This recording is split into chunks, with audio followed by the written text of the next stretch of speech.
Financial. My name is Scott. My name is Brooke. And we would like to start today by acknowledging the Camaragal people, who are the first carers of this land. Now, for tens of thousands of years, First Nations people have understood that relationship between the land and its wildlife. We here at Taronga, we feel very proud trying to learn from First Nations people today. That's right, Scott, and no matter where you've come from or where you live today, every single day can be an opportunity to connect with the incredible bird life that really is all around us. And it's super easy. All you have to do is look up. Now, eating on the wing is what allowed these birds, nice one, to stay competitive, because they can be found in large groups up to about 100 at a time. So being able to eat without having to land, that's what allows them to stay competitive, like I said. Now, I do have one more piece for Stellar this afternoon. Now, these birds can be found anywhere where there can be an easy meal. That could be an abattoir, the local tip, or even something like a fishing port.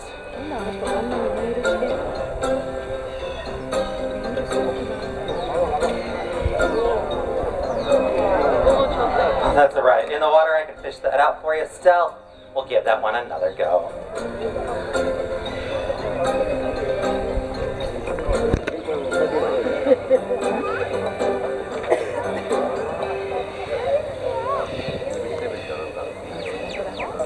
Now, these birds can be known as the pirates of the sky for how intelligent they can be and how they hunt for their prey.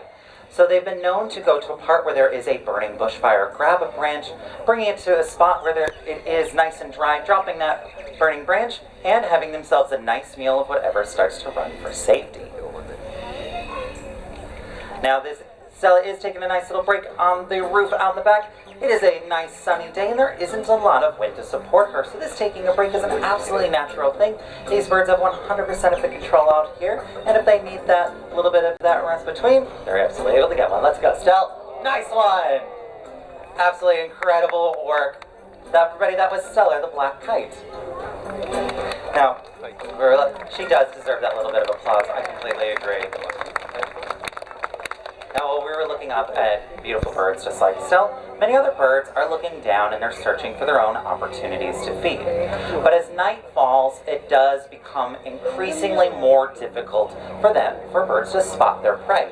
Even birds like owls, which are really well known for having incredible eyesight, they sometimes can struggle to find that prey. So they've learned to let that prey come to them.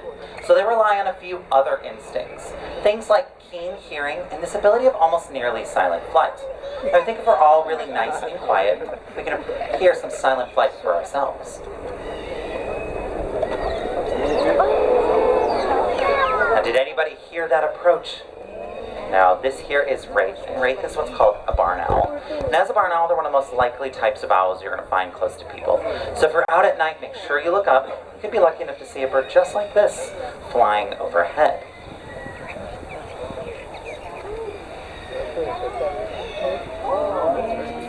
Now, looking at Wraith, it's easy to see why many cultures around the world regard owls with great fascination and awe.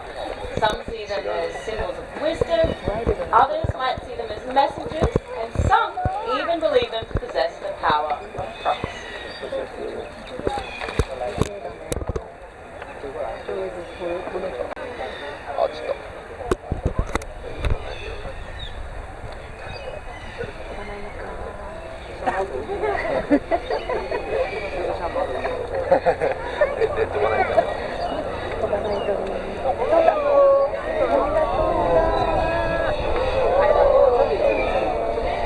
But you know, on the flip side to what Brooke just said, owls have oftentimes been feared as well.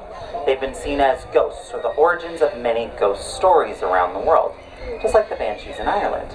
It's actually how this one got their name, Wraith. But sometimes they have also been seen as bad omens.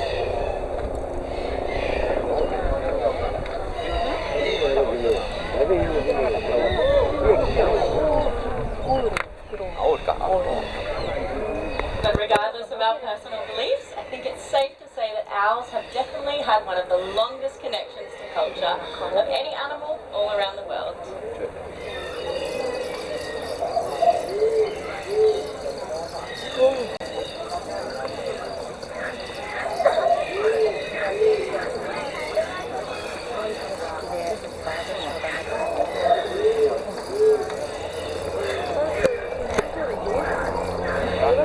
you know, day and night. Owls, just like right there, they're out there and they're hunting for all sorts of introduced pest species.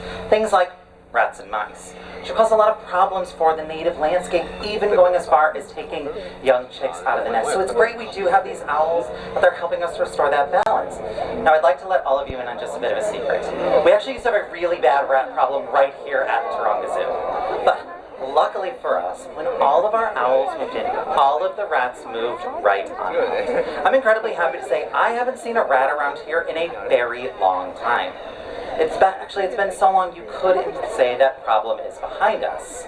Now I know I see a lot of people out there saying, rate this number 1, letting me know they're doing a fantastic job, and I fully agree. I used to see them all over the place.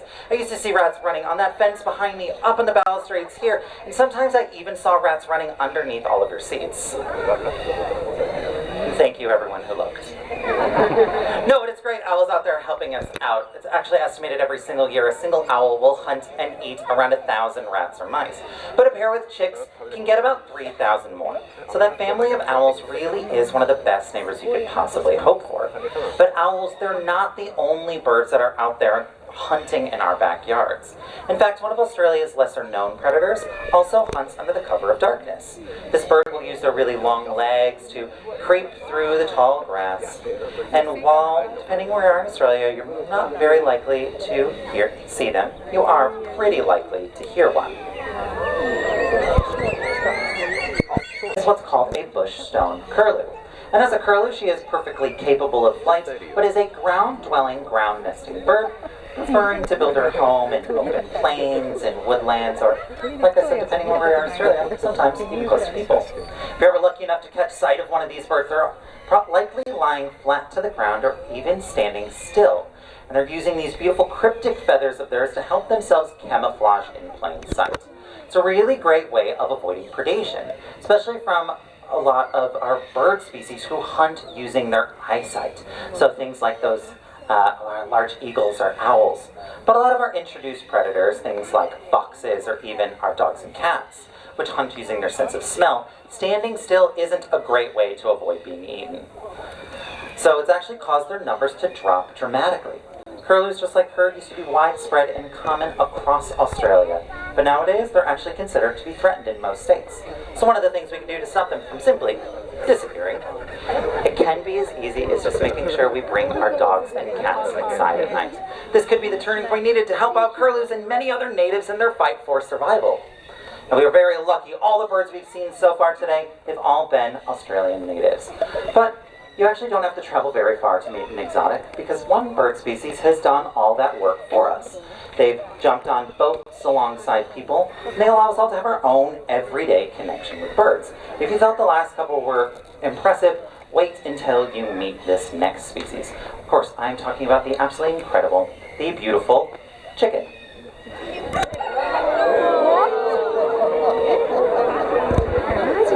But this here, though, this is not an ordinary chicken. No, his name is Mentari, and Mentari is what's called a red jungle fowl.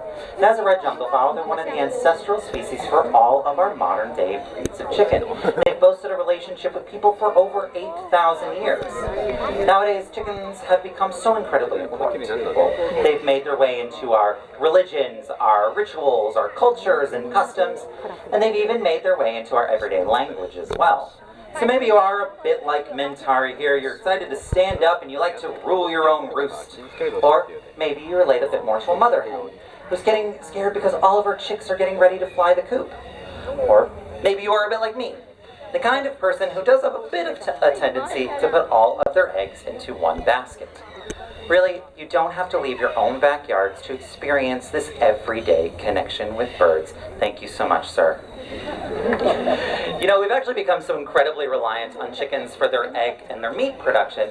They are now the most abundant livestock species in the world, and they outnumber people by about 6 to 1, which does give us an estimated global population of about 50 to 55 billion chickens, which is an absolutely staggering number of birds when you take that time to think about it. But when it does come to this everyday connection, I don't oftentimes think about a chicken. Because here in Australia, out of the over 8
Now, as we're continuing to expand our towns and our cities, we're actually making major changes to the landscape as a whole. And sadly, not all bird species have the ability to adapt to all of these impacts so quickly.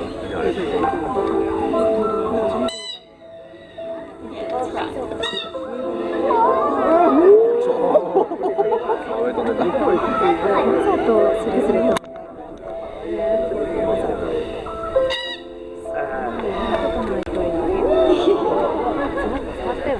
There are many birds, including cockatoos like Geary here, that heavily rely on tree hollows for their survival. These tree hollows are so important because it provides them with a safe place where they can lay their eggs, raise their young, and ultimately it's access to these hollows that allows them to thrive as a species.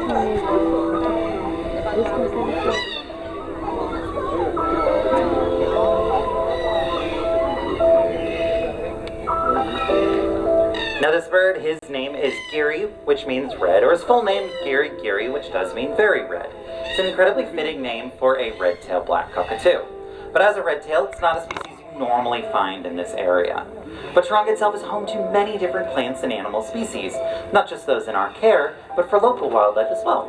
We're very proud to call ourselves a sanctuary and help to provide habitat. We're going to give you a bit of an example of how we provide habitat today. We're going to be joined by 2 more red-tailed black cockatoos, as well as 2 volunteers, which were pre-selected before the presentation.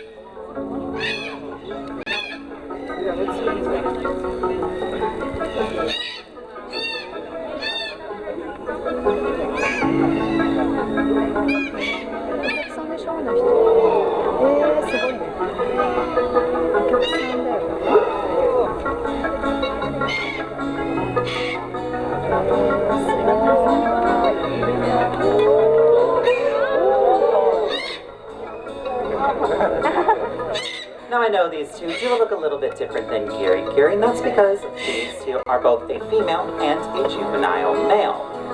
They're a really great example of what's called sexual dimorphism. This is the large word that means males and females visually look different from each other. But just like Geary, their names also have meaning. Their names are Monotoka and Wattle. And we gave them those names from the types of flowering plants you find in their environment. We wanted to showcase and highlight how incredibly important that connection is between the land and its animals.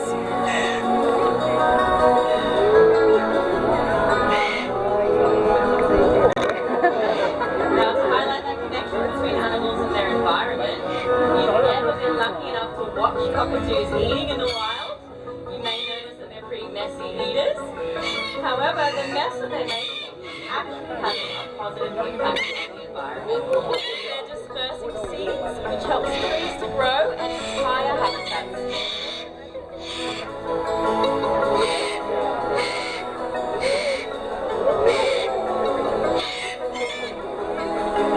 Now, a moment ago, Brooke mentioned tree hollows, but a hollow that's large enough for a bird this size to fit in can take around 150 to even close to 200 years to start to form.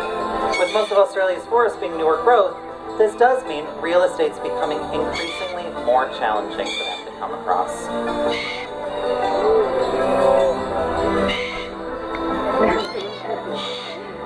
Now, if you're wondering what you can do to help provide habitat for animals like this, but you don't want to wait up to years to grow your own tree hollow, there is another option, and that's to install a nest box, just like the one under the speaker on stage. If this is something you want to try for yourself, come on down, scan that QR code after the presentation.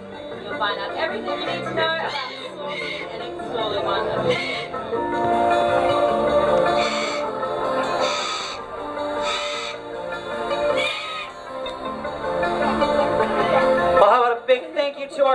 volunteers this afternoon. Really appreciate it. You guys helped some of the best trees that I've seen today. Now, going home to install an artificial nesting box, just like that one over there by Brooke, that's a fantastic take-home action. But if you would like to help us out here and now, you can as well. After the presentation, head on over to this donation box. Now, we installed this in 2007, and since then, this single box has raised over $800,000, with every single cent of that going directly to Taronga's many conservation efforts all over the world. One of the species we have been focusing on is this beautiful native bird pictured here on the front, the Regent's honeyeater. They used to number in the tens of thousands, but sadly today it's estimated there are just over 200 of them in the wild. So every single year we're aiming to breed and release these birds, as well as planting thousands of native trees to help restore that natural habitat. It's actually how we got our start with our sponsor, Latrobe Financial. So please feel free to come on down if you're able and pop a note in there. We'll even bring out a tap machine, and if you have any questions, feel free to approach Brooke and I. We're happy to answer them. Yeah, that's right. And if anyone was willing to donate $5 or more, we've even made a special series of bird-themed pins like the one Scott and I are wearing as our way of saying thank you. Because it really is with all of your support that we here at Taronga can see that bright future, where both the skies and your backyards are filled with birds. And it all starts by simply looking up.